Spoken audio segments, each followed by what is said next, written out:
Hi there, my name is Jeremy Colledge. I've been studying Qigong for 35 years and teaching Qigong for 25 years. I'm a medical Qigong therapist and healer and a teacher of Zheneng Qigong style. And one of my students has asked about hip health. Well, generally speaking, hip health tends to be something that deteriorates over a long period of time, chronic problem, and often leads to surgery.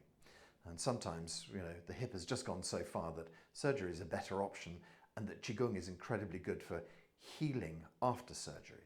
However, if you're thinking that your hips are a bit creaky perhaps and you're worrying that you might be headed in that direction, you can always stop having an operation by getting ahead of it. So how would you work on your hips?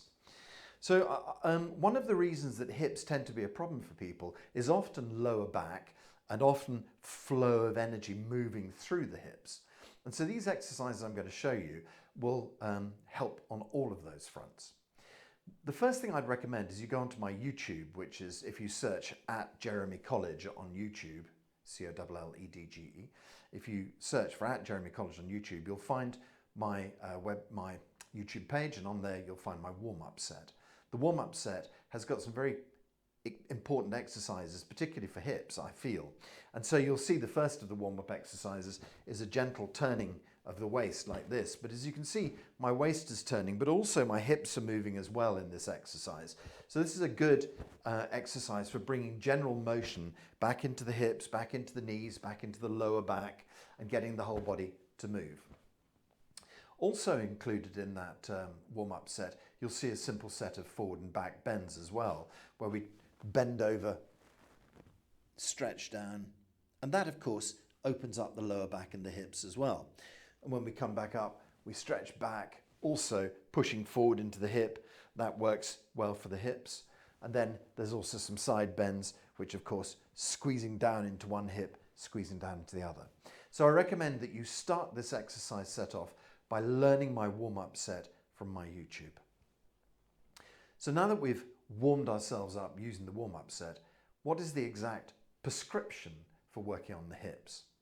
So there are a few exercises, but one is the assumption that the qi is not flowing well in the lower body. Okay, so squatting, which I've done in one of my other exercise videos, is a good thing for getting qi moving in the lower body. But specifically, you can brush the qi round your lower body. And so we use 3 fingers, another 3 fingers on top of them. This idea, there are 3 channels on the outside of the leg. So we're almost brushing with 3 fingers doubled up down the outside of the leg. Let me show you how it works. We start with our hands just on our belly. And then we move the hands, we slide them across to the hip. And then we put the 3 fingers on top of each other and squeeze down the outside of the leg, going across the top of the foot and squeezing up the inside of the leg through the groin back to the belly. Then we can do the other side. Go down, the other side, squeezing, come across and go up. Hands to the belly. Squeeze down the first leg over the top and up. Squeeze down the second leg over the top and up, and so on. We might do that 6 times, 12 times either side. And then there's a little variation on it where you can just finish off by splitting the hands apart and gently brushing down the outside of both legs and up the inside of both legs simultaneously. So that's just a kind of a finish off. We're not pressing half as hard this time, just drifting through that exercise, gently moving qi with our fingertips and drawing it up. Hands come back to the belly, and that's the end of that exercise. You'll see in the warm-up set that we often do a little pulling down exercise. It's almost like a full stop at the end, bringing everything back to the belly. That would be appropriate here as well. One of the really critical exercises for hips is called Swirl hips. The name's in the clue. And by the way, this whole sort of thing about flowing qi around the lower body, you'll know if you're someone whose qi is not flowing well in the lower body, because your partner will have told you by now that you have incredibly cold feet. And so that's a sign of qi not flowing through the lower body, is just to brush qi round. Hopefully the circulation and the qi come back into your feet and they'll start to warm up. And of course then your partner will thank you very much for the work you're doing. So we're getting the qi flowing through the hip and through the whole of the leg. We're also going to work on moving the hip joint here in this next exercise. And so to illustrate this, we start just by moving our tailbone. So you can have your hands gently touching your hips, and you try and move your tailbone backwards and then lift it up. Swing it forwards and then lift it up. Swing it backwards, lift up. Swing forwards, lift up. Back and up. Forwards and up. Back, up, forwards, up. And then bring the whole thing back to a stop in the middle. So I'm just trying to point out there that it's almost like a double movement. It's not just forward and back. It's forward and then lift the tailbone up, backwards, and then lift the tailbone up. And then when we start to swirl our hips round, we try and imagine, as bizarre as it might seem, the tailbone manages to stay lifted in a complete circle. Obviously the hips get in the way, but this is the idea, the visualization, is to have that tailbone lifted up the whole way around a circle. Have the hands gently on the hips. Swing the tailbone forwards and lift it up. Swing to the left-hand side.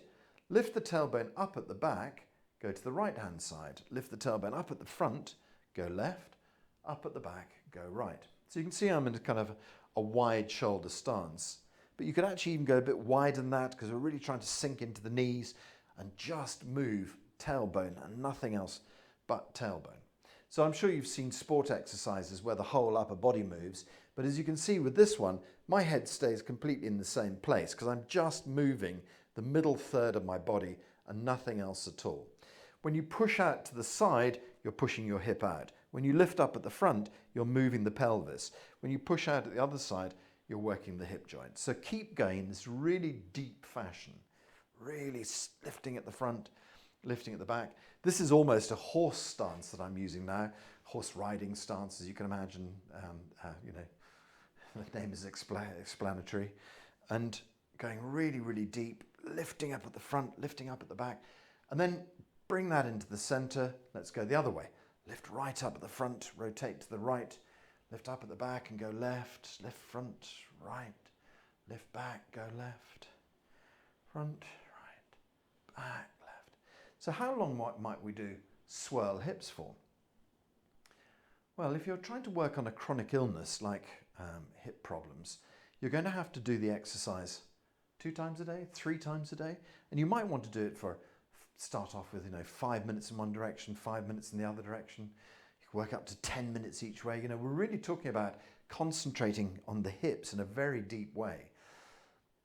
And Rome wasn't built in a day, so we have to gently kind of work away at these things, and we have to be persistent with them. If you go and do this exercise twice next week, and then you're still wondering why your hips are not working, then you've missed the point of Qigong. What we're talking about is really, really steadily keeping work into an exercise. Okay, so don't hurt yourself is a really key thing. If this is painful, do a smaller version of it. If it's easier to do it more slowly, then do it more slowly. Be very, very precise with it. What we're doing here is loosening up the lower back. Also, exceptionally good for your kidneys, this exercise.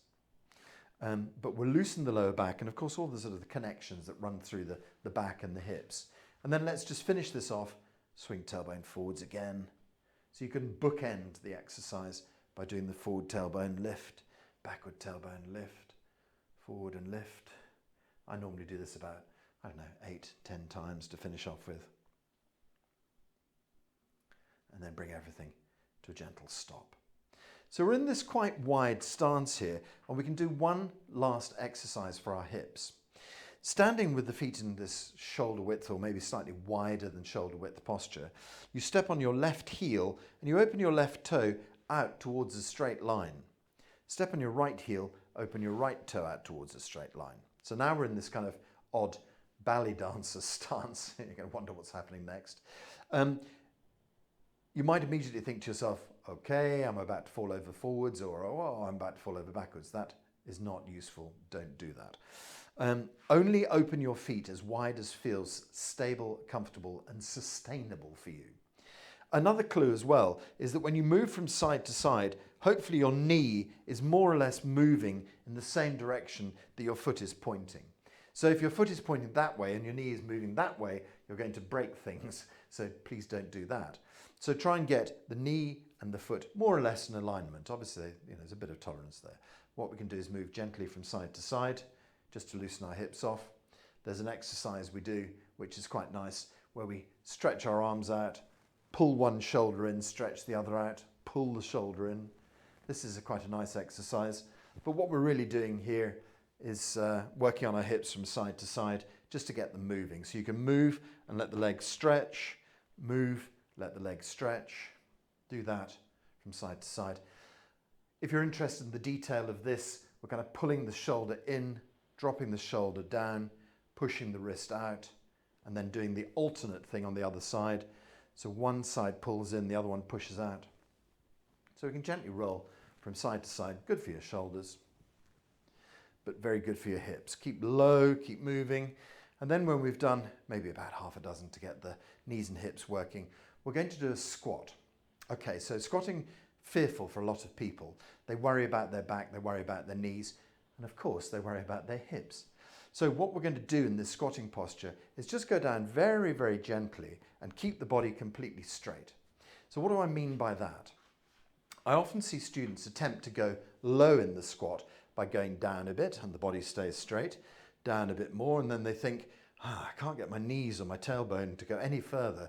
What I'll do is I'll bend forward to make it look like I'm going lower. It's not what we're looking for at all. It's about keeping the body studiously straight. And how far can you go down? If you can go down to parallel, then your hips are fine. But if you can go down to parallel, don't go any lower than that. There's no point in sort of settling into a squat, because that's just kind of like cheating. You're now sort of resting on your haunches. So it's always as parallel as the lowest. Keep your hands in a little prayer position, come up. So to begin with, we can just do this little squat, down and up, down and up, down, up, down, up. Can you go a little bit lower? Down, up, down, up, down, up. Very good. Okay, so that is the last of the exercises. And then you'll notice in the warm-up exercise, we always come to do a kind of closing. So you can just take your hands gently behind, draw them round, bring them onto the belly. Bring yourself back into the center of your body. Just relax for a moment. Imagine your hips perfectly healed. Imagine everything working well in your hips. Imagine no surgery needed, everything working well.